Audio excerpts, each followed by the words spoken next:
Qısa özünü təqdimat. Buyurun. Salam, çox sağ olun.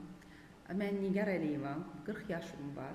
Maliyyəçiyəm, audit sahəsində ixtisaslaşmışam. Artıq axırıncı 10 ildir rəhbər vəzifələrində çalışıram.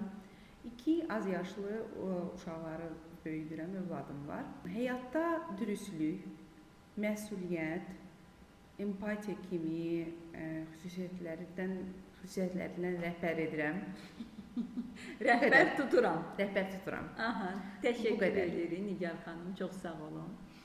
Deməli, ədəbi dil normalarında çalışmalıyıq ki, uşaq yox, övlad deyil. Siz birinci uşaq dediniz, sonra onu övladla əvəz elədiniz. Rəhbər edirəm, bunu artıq yerində düzəltdik ki, rəhbər tuturam. Belə bir ifadədir də, yəni ki, bu hansı prinsipləri tuturam. Amma ümumi olaraq Nigar xanım çox yaxşı dediniz. Çünki birinci adınızı, soyadınızı dediniz. Adətən insanlara deyəndə ki, özünüzü təqdim eləyin. Bu Sovet dövründən bir fikir qaldı. Mən 1975-ci ildə doğulmuşam. 80 neçənci ildə birinci sinifə getdim. Sonra neçənci ildə mən universitetə girdim. Neçənci ildə bitirdim. Biz özümüzü təqdim edəndə bu məqamları deməməliyik. Yəni çünki neçənci ildə Aynurə haranı bitirib qarşımızdakı insanları çox vaxt maraqlandırmır. Amma Nigar xanımın özü haqqında məlumat verəndə adını, soyadını dedi, əla.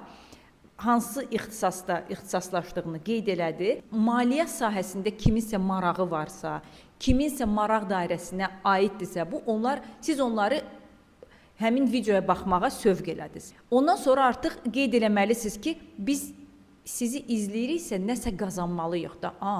10 ildir rəhbər vəzifədə çalışır, əlavə olaraq 2 kiçik yaşlı övladı var. Bax, bu kimi məqamları da, bu övladlarımızı demək artıq emosional bağ qurmaqdır da.